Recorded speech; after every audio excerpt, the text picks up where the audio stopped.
નમસ્કાર, આપ જોઈ રહ્યા છો નેશન પ્લસ ન્યૂઝ. હું છું આપની સાથે હેતલ ભગત.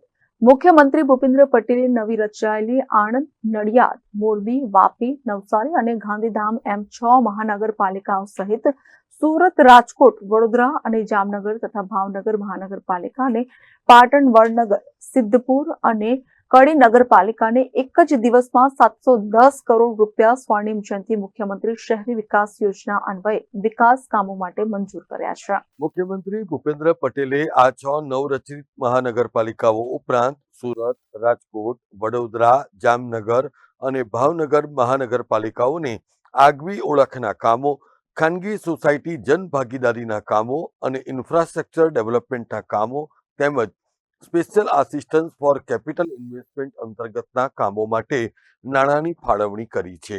તદનુસાર વડોદરા મહાનગરપાલિકાને ખાનગી સોસાયટી જનભાગીદારી યોજના અંતર્ગત દક્ષિણ ઝોનમાં રોડ, રસ્તા તેમજ સ્ટ્રીટ લાઇટના 7 કામો માટે 67.7 લાખ અને પશ્ચિમ ઝોનમાં સીસી રોડ તેમજ પેવર બ્લોકના 102 કામો માટે 13.25 કરોડ અને રખડતા ઢોરના નિયંત્રણ માટે 22.50 કરોડ રૂપિયા સ્વર્ણિમ જયંતિ મુખ્યમંત્રી શહેરી વિકાસ યોજના અન્વયે મંજૂર કર્યા છે. આમ મુખ્યમંત્રી ભૂપેન્દ્ર પટેલે શહેર અને નગરોમાં વસવાટ કરતા નાગરિકોના ઇઝ ઓફ લિવિંગમાં ઉત્તરોત્તર વધારો થાય એવો જનહિતકારી અભિગમ અંતર્ગત સ્વર્ણિમ જયંતિ મુખ્યમંત્રી શહેરી વિકાસ યોજના અન્વયેની આ નાણાં ફાળવણીમાં રાખ્યો હોવાનું ગુજરાત પ્રદેશ ભારતીય જનતા પાર્ટીએ જણાવ્યું હતું. Bureau report, nation plus news, Vadodara.